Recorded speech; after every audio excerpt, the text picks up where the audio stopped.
Bats across the nation are on decline due to several reasons. You know, I've been doing bat surveys for 20 plus years, and we used to catch 150 to 200 some odd bats a night. Now if we catch 10 to 15, we feel like we've had a good night.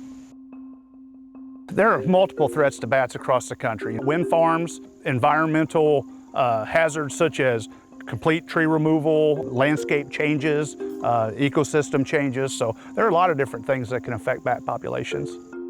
Our work together as partnerships helps, a plethora of things because, pretty much every species in the environment affects another species. If you're collecting bat data, well, that's great, okay? How does the habitat in which that you're creating for bats affect other species, such as migratory birds or ponds with all the amphibians and different things that you're creating? So all of it's interrelated, and one thing that you change or manipulate to help one species will usually often help another species as well. So our partnerships in collecting data, studying different things, learning from each other, we can just use this to be the best managers that we can possibly be for our natural resources. A lot of people are scared of bats, but actually once you learn what they are and see them up close, they're actually really neat creatures.